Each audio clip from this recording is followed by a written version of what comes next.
వచ్చిన తర్వాత next biggest task ఏంటి అంటే ఫైనాన్షియల్‌గా. హ్మ్. ఫైనాన్షియల్‌గా ఏంటంటే చాలా మంది అమ్మో! నేను ఎఫర్ట్ చేయలేకపోతాను అనే ఉద్దేశంతో ఉన్నారు.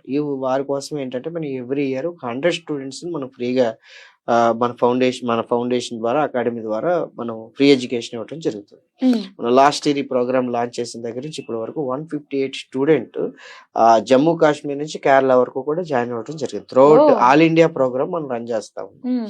అలాగే కొంతమంది పిల్లలు 100 అయిపోయినా కూడా సార్ మేము కూడా ఇంట్రెస్ట్ ఉన్నాం, మేము కూడా చదువుతామని చెప్పి వస్తా ఉంటుంటే వాళ్ళకి కూడా మనం ఎంకరేజ్ చేయడం కోసం హ్మ్.